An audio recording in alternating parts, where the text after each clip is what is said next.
7 февральда жыйын болгон эле. Именно ушул бүгүн ошонун аткарылышын карап атабыз. Мен ошол жерден эки суроону кайра кайталап кетейин. Ошондо көтөрүлдү эле Кара Суу районуна караштуу Датка айыл өкмөтүнө медресе айылына мектеп керек, 4 сменде окуп атышат деп. Ошону азыр аткарылыш боюнча жазыпсыздар. Мына титулдук тизмеге киргизилип, республикалык бюджеттен долбоорлук сметалык документтерин каржылоого 200 000 сом бөлүндү дейт да. Бул 200 000 сом бөлүндү. Ошол боюнча тереңирээк айтып берсеңер ал.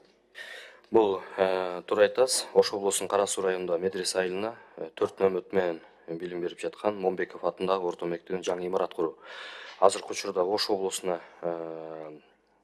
бул мектеп боюнча 2025 жылдын тизмесине кирген 200 000 сом бөлүнүп, бул баягы тендер өткөрүп, проектный сметасын документтерин дайындаган компания утуп алып, азыр дайындап атат. Анан дайындап бүткөндө баягы суммасын өздөрү айтат, мынчага дайындап бүттүк деп, анан баягы калган каржылуу маселесин чечип беребиз. Азыркы учурда документтери 40%га дайындалып калган, жер бөлүнгөн. Азыркы учурда менин билишим боюнча конструктивдик части бүттү. Азыр архитектурный части калып атат. Ошол жерин бүтүрсөк эле, андан кийин уже курулушка беребиз. Быйылкы жылкыга башталып калабы ушул мектеп? Буюрса баштайбыз. Себеби бул жерде эми Кара Сууну ачык айтып кетишибиз керекпиз. Жер аябай татаал жерде, баягы суу чыккан жерде болуп калып атат. Анан ошол себептен баягы проектный сметный документациясын конструктивный частин жасаганга дагы көбүрөөк мөөнөт кетип калып атат. Себеби бул мектеп биринчи категорияда мектеп болуш керек. Кудайдын бетин ар кылсын, эгер бир нерсе боло турган болсо, ошол мектеп калыш керек деген баягы ойдо жакшылап жасап чыгууга биз аракетибизди көрүп атабыз. Быйыл курулуш иштерин баштайбыз. Рахмат. Значит, 1-2 айдын ичинде буюрса ПСД баягы бүтсө, акча бөлүп бергенге даяр экенсиңер да. Ушул жерден дагы сурап коеюнчу. Финанс министринин орун басары Алтынбек Мусажанович. 2-3 айдан кийин ушул ПСД бүтсө акча бөлүп бере аласыздарбы быйылкы жылга? Саламатсыздарбы, урматтуу жыйын катышчылары? Нурбек Караевич, бул боюнча маселе болбойт. Негизги документтери Минстрой тарабынан даяр болгондон кийин биз бардык сунуштарды карап, ага каржы маселесин чечүүгө даярбыз. Рахмат. Ушуну эске алып коюңуздар. Эмне дегенде бул 4 смена окуп атат да ошол жердечи. 4 смена окуп аткан мектептер саналуу эле, ошону эске алып бүтүрүп берсеңиздер, элдер күтүп атат да. Кийинки суроом, Кара Суу районундагы Мада айыл өкмөтүнө айылындагы Учкун айылына бала бакча куруу боюнча кайрылуу берген элек. Ушул 7 февралдагы экинчи депутаттык тобунун чечиминде. Бул маселе боюнча албетте ушул биринчи айтылган жанагы мектептин ПСДси бүтсө, ошондон кийин анан уже Мада айылындагы, Учкун айылындагы бала бакча куруу боюнча да ПСДни биз баштайбыз. Баягы кезек менен алып кетип атабыз. Себеби бир мисалды айтышыбыз керекпиз. Бүгүнкү күндө Кыргыз Республикасынын аймагында курулуштун көптүгүнөн элементарно жанагы проектный организациялардын жетишпегендиги болуп атат. Мисал катары айтып кетсем, эми факторлор көп. Бул бир фактори.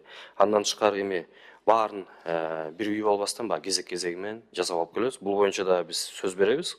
Кудай буйрса, ушул биринчи маселенин ПСДси бүт курулушка кирерде, тигини экинчисин да баштап кетүүгө. Ошону эске алсаңыздар, чындап бул жакка да булардын колунда эмесин да көтөрүп жүрүшөт. Проект жаздырып, жасатып алыштыр да. Ошону силер өткөрөсүңөрбү же ал жарабайбы? Негизинен ушу бала бакчаларды жана мектептерди биз бүгүнкү күндө типовой проектиге өткөрүп атабыз. Мисал катары айтып кетейин, эгер мурунку 100 орундуу бала бакчанын квадратурасы мисал катары 1000 квадрат боло турган болсо, азыркы учурда жаңы биздин проектлер боюнча ошол эле 1000 квадратка 100 эмес, уже 150дөн 200 балага чейин батыра турган жаңы проектлерди иштеп чыкканбыз. Эффективдүү. Муну баягы биз принцип домино деп коебуз. Анан жерине жараша ошол дагы дополнительный корпустарды да куруп кетүүгө ыңгайлашкан жаңы проектлерди азыр киргизип ошо менен өткөрүп атабыз. Ал жагынан бул бир нерсеси. Андан тышкары эски проектлерди биз азыр кабыл албай атканыбыздын себеби орусча айтканда СНИП деп коет, курулуштун өзүнүн ыкмалары бар. Аларды дагы биз жаңыртканбыз. Анан курулушту негизинен ачыгын айтышыбыз керекпиз.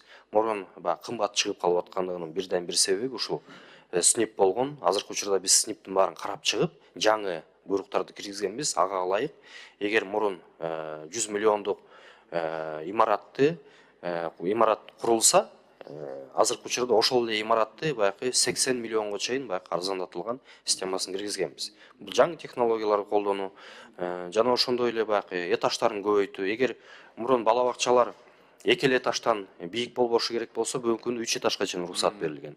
Ал эми мектептер боюнча мурун 3 этаж эле болсо, бүгүнкү күндө 5 этажга чейин уруксат берилген. Эң жакшы. Эгер мурунку мектептерде жана бала бакчаларда баягы класстардын өзүнүн санитардык нормалары болсо, азыркы учурда ал санитардык нормалар башкача болгон. То есть имаратты эффективдүү колдонуу боюнча жаңы проектлердин биз тизмегин тизип киргизгенбиз. Буйрук менен атайын биз ошол тизмелер менен жана ошол проекттер менен кетишибиз керекпиз. Рахмат. ПСДга 200 миң эле сом керек болот экен. Может, финанс министрлиги 200 миң сомду таап берсе керек. ПСДсын жасай берсеңиздер жакшы болот эле. Типовой эле проект отургузсаңыздар. Жок дегенде быйыл ошо ПСДсын бүтүрсөңөр, эмки жылкыга тизмеге киргизип алсаңар жакшы болот эле.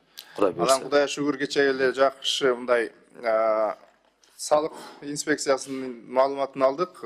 5 айдын жыйынтыгы менен эле 6-7 миллиардтай ашыкча акча жыйналды деп атат. Бул өтө жакшы.